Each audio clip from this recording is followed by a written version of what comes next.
Estamos mais uma vez nos encontrando para falarmos um pouquinho, batermos um papinho a respeito dos nossos irmãos menores, seu processo evolutivo, que com a bondade, misericórdia do Criador, permitiu a todos, a toda a sua criação, o benefício da evolução.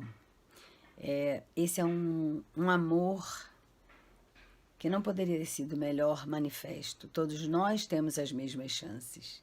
A diferença entre nós e o reino animal é que nós, do reino nominal, já estamos mais adiantados um pouco, chegamos antes, e temos também aqueles que já estão muito adiante de nós, que já estão um pouco adiante de nós em termos evolutivos e que nos auxiliam na nossa jornada.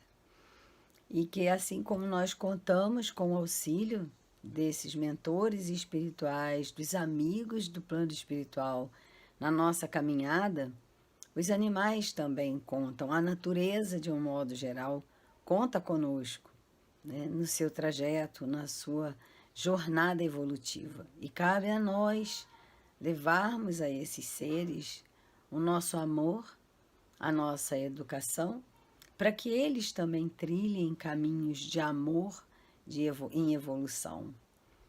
Então, agradeçamos ao Criador por essa oportunidade de apoio, de amparo e de auxílio que temos, porque é uma maneira de servir ao Criador, servindo a sua criação. E nós estávamos falando no nosso último encontro a respeito do pensamento, que os animais têm um pensamento, embora sejam pensamentos curtos, pensamentos, raios de pensamentos, né? Mas que eles têm pensamento. Inclusive, no livro Mecanismos da Mediunidade, no capítulo 4, quando fala do pensamento das criaturas, André Luiz diz para a gente que da matéria mental dos seres criados é que a espiritualidade estuda o campo energético, o fluxo energético que é emanado de cada um, né? E diversos tipos de ondas são expressas por diversos tipos de criatura. E ainda fala que os seres angélicos têm uma onda super, ultra curtas, né? Ondas super, ultra curtas. Nós temos ondas médias, curtas, médias e longas, e os animais ainda têm ondas curtas, porque eles ainda estão no germe do pensamento, eles ainda estão desenvolvendo essa capacidade de pensar.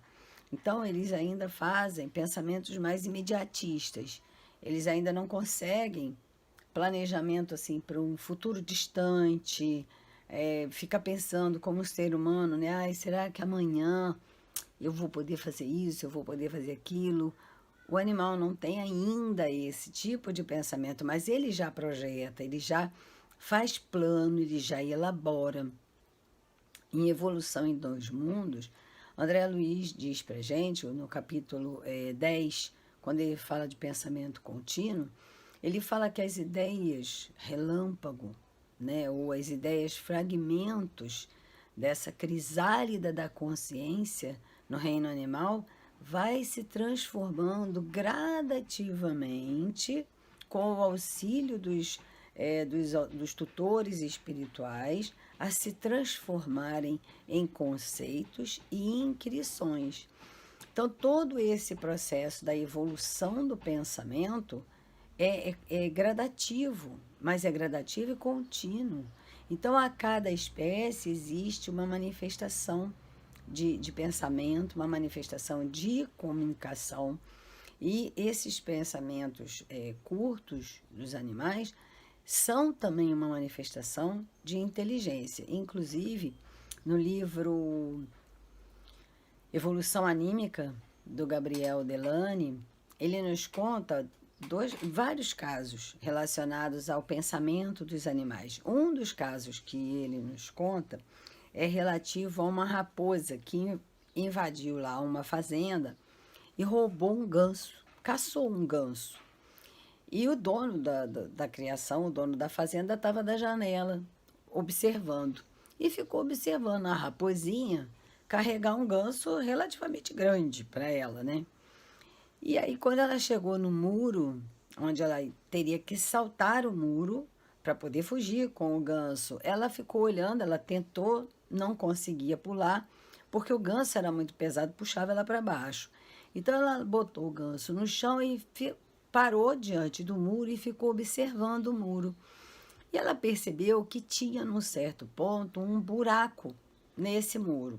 O que, que ela fez? Pegou o ganso pela cabeça, se esticou o máximo que ela pôde, colocou o bico do ganso nesse buraco do muro, saltou para cima do muro. De cima do muro, ela se esticou o máximo que pôde e pegou a cabeça do ganso e levou o ganso embora. Isso é planejamento, isso é estratégia. Não é só instinto. O instinto dela é caçar para comer, porque ela quer sobreviver. Mas todo esse planejamento, isso demonstra inteligência, isso demonstra pensamento. Né? Ela não estava pensando, quando eu chegar em casa, eu vou tirar as penas do ganso, eu vou fazer ganso ensopado, né? Não dava. Mas ela já tem toda uma estratégia, ela tem todo um raciocínio, isso está escrito, né? A gente já falou sobre essa inteligência, esse princípio inteligente, a gente já viu isso, né? Que dentro do próprio livro dos Espíritos está escrito que eles demonstram inteligência. Então, e que isso é uma estratégia que demanda raciocínio. Então, para fazer esse raciocínio, ele tem que fazer pensamento. Então, os animais têm sim pensamento e têm raciocínio e conseguem bolar estratégias, inclusive diante de situações novas. Porque não é só uma estratégia de caçar no mato, mas é uma estratégia diferente, porque ela se viu diante de um obstáculo novo, que era o muro, né? E um outro caso que ele nos conta no seu livro é de um zoológico que estava com muitos ursos. E o zoológico não sabia mais o que ia fazer com tantos ursos. E aí eles pensaram o seguinte: vamos fazer assim, a gente pega, bota pão envenenado e os ursos que comerem o pão, então morrem e a gente assim reduz a quantidade de ursos no zoológico. E assim fizeram.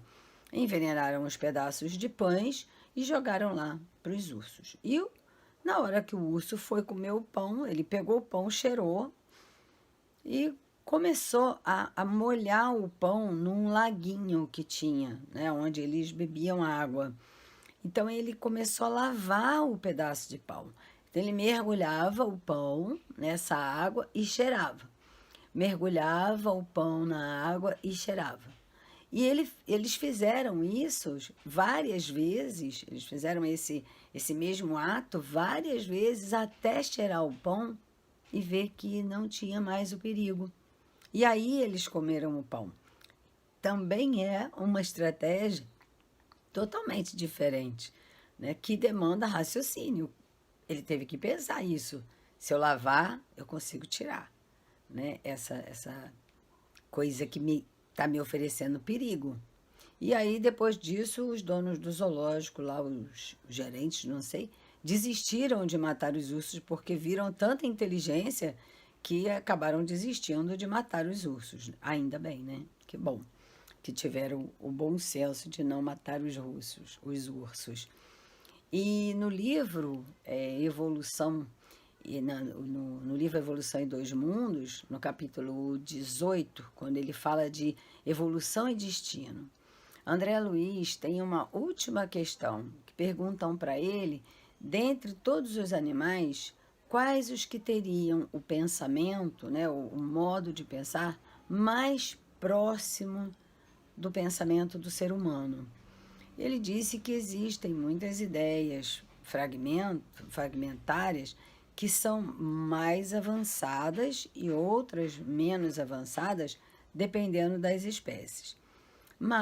E que ainda assim, dentro de uma espécie, pode variar. mas que dentre os animais, os que têm já um pensamento mais próximo seria o gato, o cachorro, o elefante, o muar, que eu acredito que seja o burro, não tenho muita certeza, mas o asno, o burrinho, alguma coisa assim, e o cavalo, né, que tem já uma riqueza de pensamento muito grande.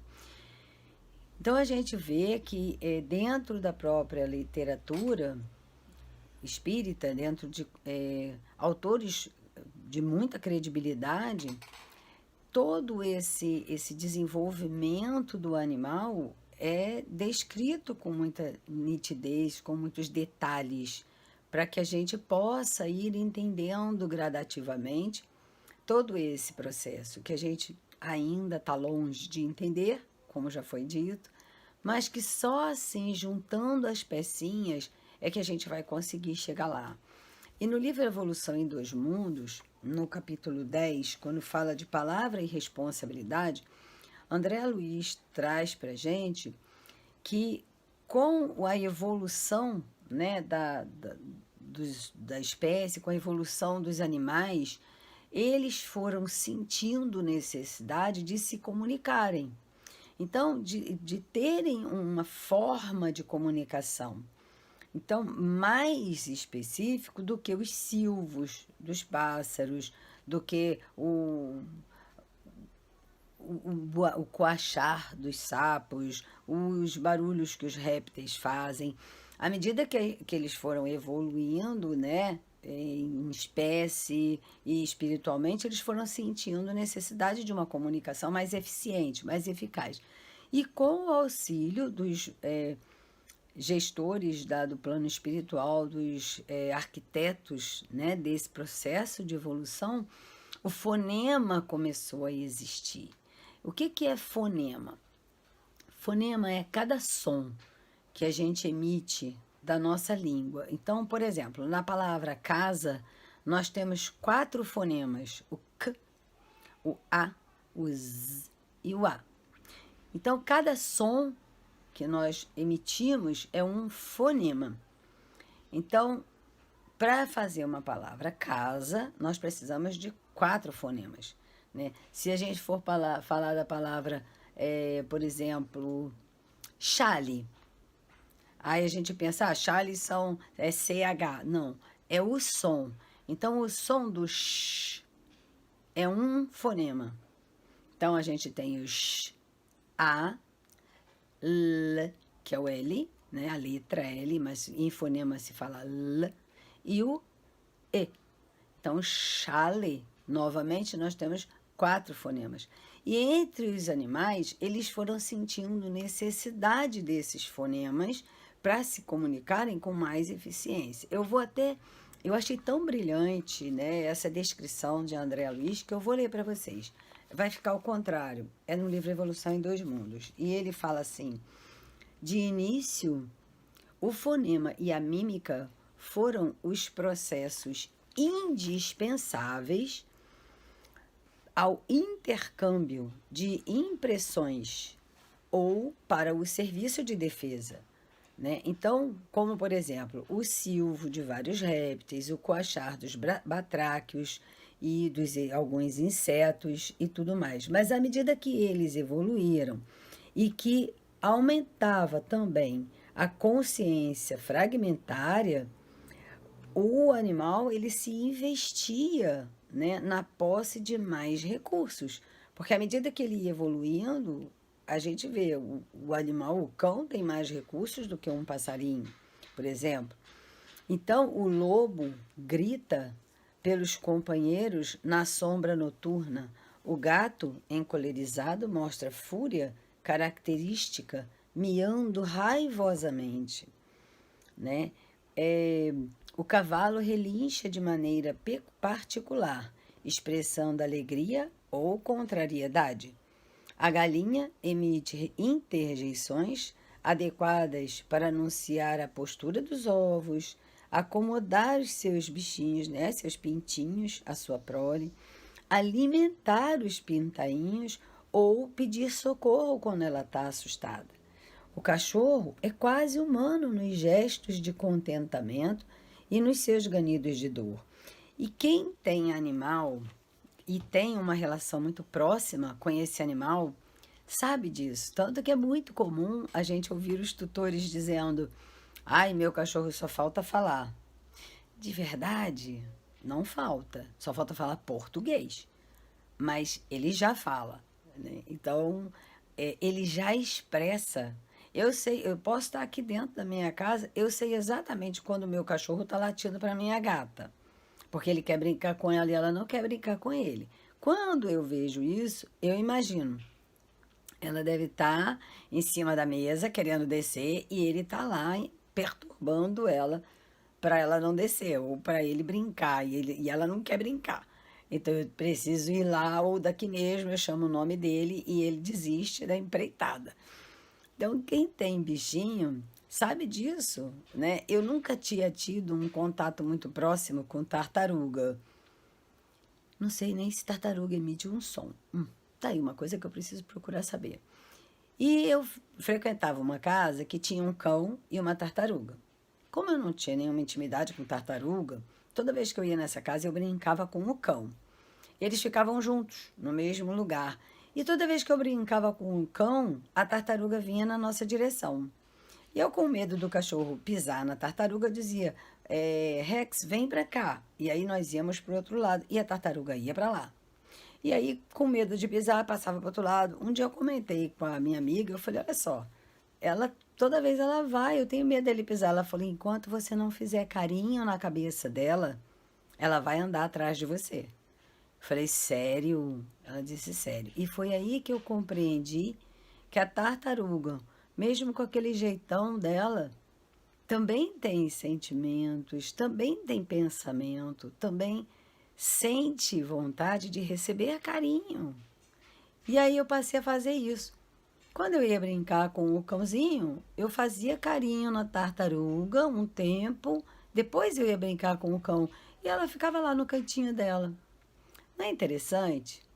Então, e a gente agora tem acesso à internet, a gente tem acesso a tantos vídeos na internet mostrando reações dos animais que são muito iguais a reações humanas de aconchego, de pedido de carinho. A gente precisa mudar o nosso olhar. Os animais, o cão que guarda a casa, sim, ele gosta de fazer, ele tem esse esse instinto de proteger a casa, mas ele também é um irmão nosso. Então, por que não sermos carinhosos? Por que não sermos amorosos? Por que não darmos a eles acolhimento e respeito pelo que eles são? Não estou dizendo transformá-los em pessoas, porque isso também é um desrespeito, né? Ah, se eu quero que ele coma na mesa, comigo, de garfo e faca, eu estou desrespeitando a natureza dele.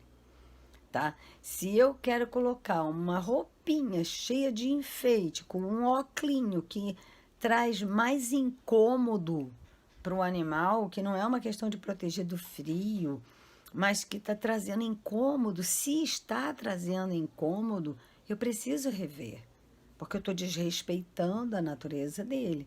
Se eu coloco uma roupa para agasalhar, porque está frio, beleza. Né? Ele está sendo protegido do frio, aposto que ele vai gostar. Mas se essa roupinha, se a nossa conduta está causando incômodo, se está causando desconforto, então precisamos avaliar, né? Porque estamos desrespeitando a natureza deles.